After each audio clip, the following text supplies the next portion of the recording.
Ladies and gentlemen, welcome back to another video, and today I'm going to show you guys how to make remixes. Now this is going to be more of a broad video. It's going to be how to get acapellas, how to sync the tempo, how to find the key, and some more broad sort of tips and tricks that I've used to make all my remixes. I've made almost 30 at this point, and I'm definitely not stopping there. But yeah, I thought I'd impart some of the knowledge I've found, some tips and tricks that makes it easier. And yeah, so without further ado, let's get into it. The first thing you do is you have to find an acapella. And what I do personally is YouTube. For example, you can search almost any studio acapella and it will come up. If it doesn't, I'll show you what you need to do after that. So for instance, for my I Fall Apart remix, I just searched Post Malone I Fall Apart studio acapella, and then most of the time it's the first three. I don't like to just listen to one and move forward, because a lot of these uploads are different variations of people stripping the vocal from the instrumental, and often some are very slightly better than others, so it's important to listen to a couple to make sure you're getting the best one. And I'll show you an example of what I mean.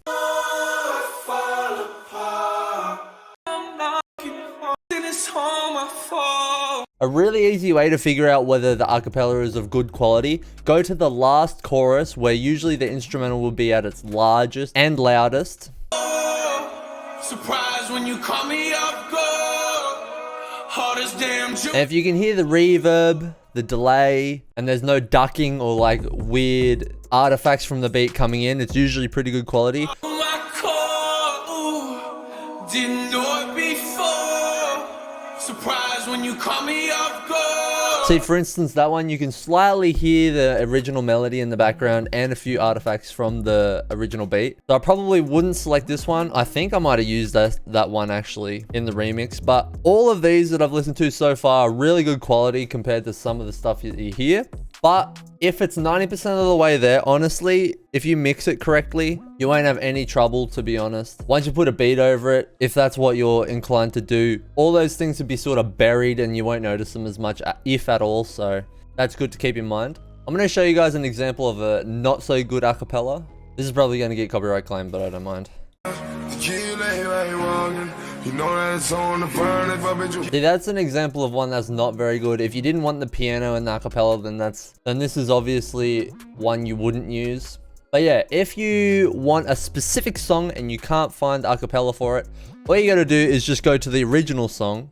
Let's just do like the Kid Laroi. Tell me why. I'm not gonna play it because of copyright. I don't know if I've avoided it yet, but we'll see. Yeah, we'll just download that video into an MP3 file, and then you go to lalal.ai. This video is not sponsored at all, but I do use this to separate the vocals. Sometimes it's not perfect all the time, and the good thing is, like, it gives you a preview and you'll be able to tell sort of pretty quickly whether the quality is good enough for you to want to continue and get the entire acapella or not. All right, so this is what it sounds like. Why? Tell me why it's so hard to say goodbye. So you can hear the hi-hat in the background of this one. Why you left when you told me this was forever? So this isn't a very good example, but it's also a good example of one acapella that's not so great. And also, while you're searching for other acapellas, often other acapellas come up and they're pretty good quality. The ones that you don't necessarily think to search, and that are not necessarily the most popular songs, but are still pretty good. This is a pretty good example. You always knew. Said I wouldn't drink, but I did. Been the same ever since the first day. Now yeah. That's pretty good. And I think just to show you guys, I might use this for a remix down the line, but just to show you guys how to line up vocals and stuff like that, I'll download this one and we'll get to going. Alright, so before I even drag the acapella into the project, we do need to go on Google. This is a really easy way to figure out the key and the BPM. This is what I usually use, because usually I can find the key, but the BPM is a little bit more difficult for myself. But if you can do both of these by ear, no problem, then go for that. But you just go title of the song, always do Leroy. I just say key and BPM, and usually tune bat comes up. Here, you click on here, and you can see it's an A flat major and it's at 168 BPM. So what we can do is we go into your DAW, set the project tempo to 168 BPM, And also you know that the key is A flat major. This is something to keep in mind as well. You drag the acapella in. Now sometimes it worked perfectly here, but sometimes you drag it in as an empty file. And the best way to combat that is to sort of download any sort of audio converter, or you can do it online as well. Just convert it from whatever audio format it is to WAV, or from WAV to MP3, either. And that should restore the original file. Here we are here. We've got the original acapella in. Now, a lot of modern songs, this is a lot easier to do. I'm actually going to normalize this so it's easier to see the waveform. So usually what I start by doing is alt and dragging the first syllable roughly onto the grid of after the first 8 bars, because usually I have an intro and then the acapella comes in. Turn the metronome on and see how that sounds. Said I wouldn't drink, but I did. Same. So you can see that's still out of time. You just shift it around until the part where it usually comes in, or where you can hear it come in or loop, is where you want to do it.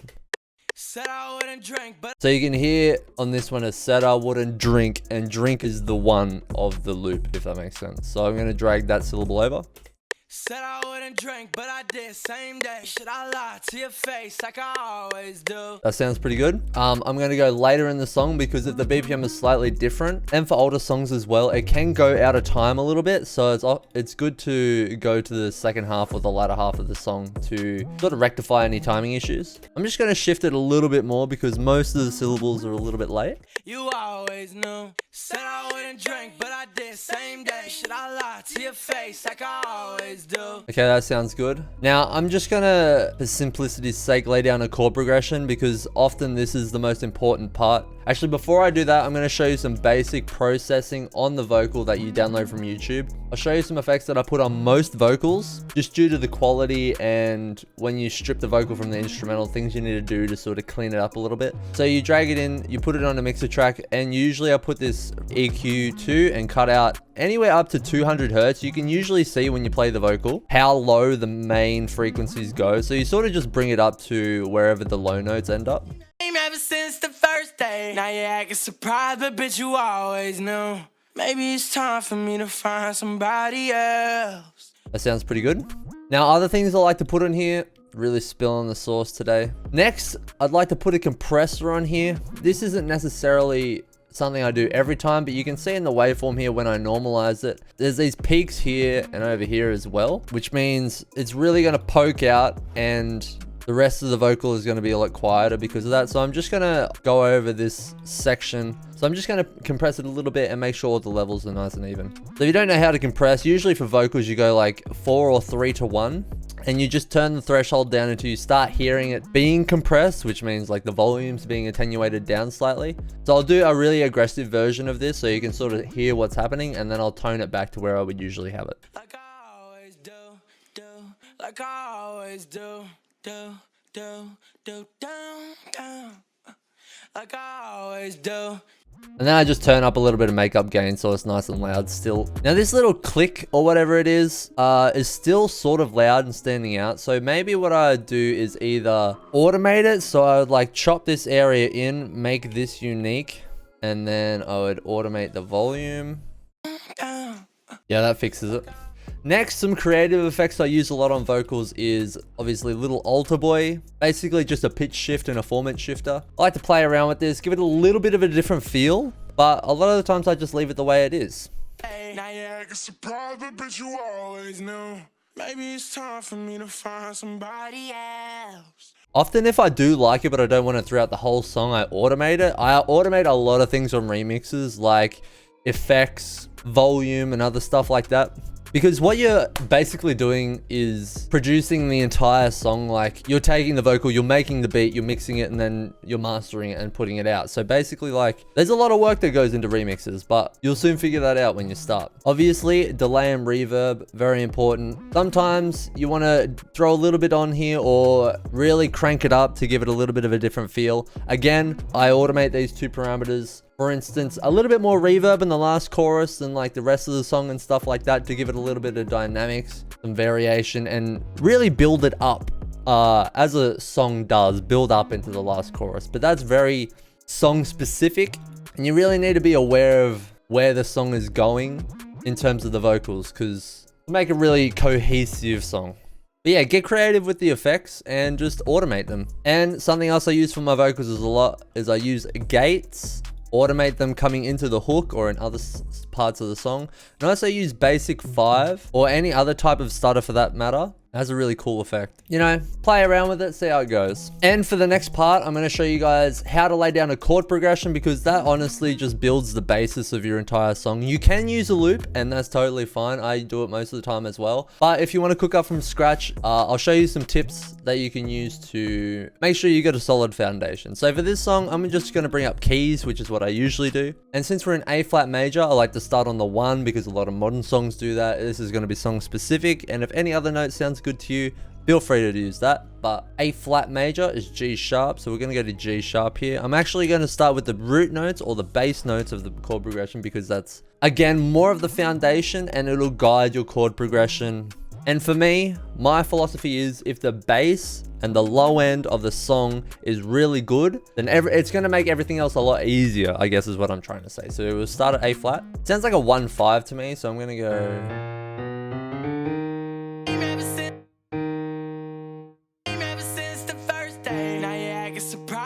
You always knew. And sometimes if you can't find a good chord progression, you can literally Google the song and chord progression. So I'll bring this over. So you can see it starts at C major 7, goes to G, B minor, E minor, C. I think this is actually transposed into a different key, which is interesting. Because a lot of times when songs are trying to teach you how to play a song on piano or guitar, they transpose it to make it easy to play, because often they're sort of suiting towards beginners. So we're actually going to try and transpose this to A flat major again, see how that sounds. Copy the bass notes down.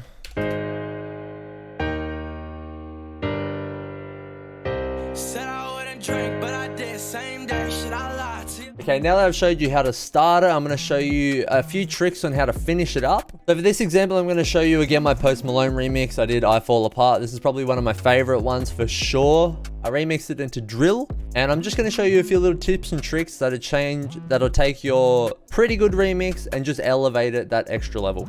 So you can see here, I've done automation. This is actually one of my simpler ones, which is actually surprising and something to note as well. Like, you don't need to overcomplicate things. You don't need a bunch of automation. You don't need a bunch of patterns or things like that. Often keeping it simple is some of the best things to do. So I'll show you the things I actually automated for this song. So this drill 808, I've gone through this in my Post Malone breakdown video. If you want an in-depth video on how I made this, there'll be a card on the top right. But I automated the distortion on this 808 or the choruses to make it have higher energy, and it sounds really gritty and really sick. And there's a really big difference. So if you listen to it normally, and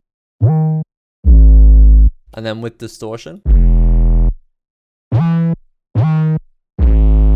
makes a world of difference. Now the next thing I automated was actually Pan Man. You can see on the vocal track, all I did was this low cut EQ like I mentioned before, and I put a Pan Man on with 2-bar wide slow MIDI. I do this pretty often, not just with vocals but with a lot of other instruments. And I found this bridge section that I wanted to automate the panning, and yeah, it's pretty simple. I just automated it to come on and off for this little bridge section. And you can hear it pan left to right really slowly, but it adds another dimension of space. And the final thing, as you can see, is the master stereo separation. Now this is my biggest source. This is the thing that takes it honestly to a whole nother level. If I turn this off and we have this drop into the last hook, you'll notice it sounds good, like the foundation is good, but when I turn it back on, it'll be completely different. So listen to it without. Whipping in the phone and the tears keep rolling. And now with. Whipping in the phone and the tears keep rolling.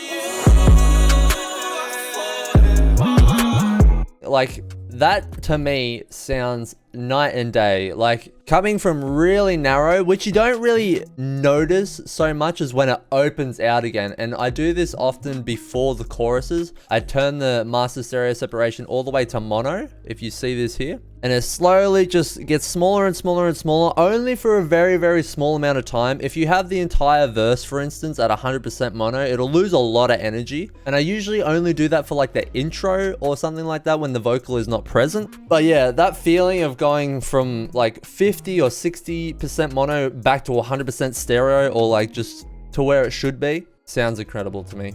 Then yeah, I'll show you my mastering chain. This is slightly similar for most other remixes and beats for all that matter. This is the same mastering chain. If you want to see a full mix and master video, I've done one before, but if you want to see an updated one, obviously I've gotten much better at mixing and mastering since then. So if you want an updated video, let me know. I've got an instance of fresh air just to have a little bit of sparkle, a multi-band compressor. On the master, I usually just use this mastering 2.4 decibels preset. Ozone imager, this helps a lot. It takes the whole chain and just makes it a little bit wider, a little bit more expanded, which makes it sound much more professional in my opinion. Keep in mind this is separate to the stereo imaging on the mixer track. Then I have Maximus. And all I'm doing with Maximus is just fully merging the low frequencies, which is like, I can show you the bands, which is below 200 hertz.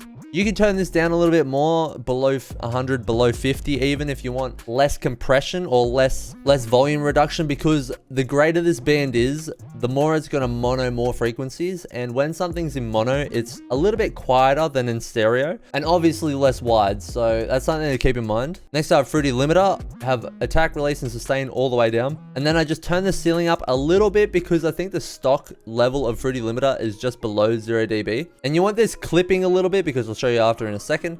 So I turn the ceiling up a little bit to about 2 dB, which is actually in the red, but we'll get to that in a second. And then I turn the gain up to, this is totally song by song and taste preference, but until it clips a little bit above, you'll see when I play it here. Whipping in the foreign and the tears keep rolling.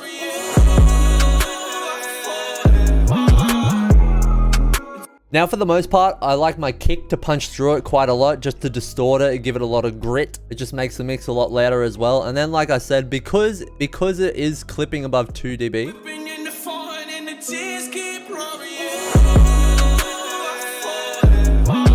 I just throw a soft clipper on there and bring that back to 0.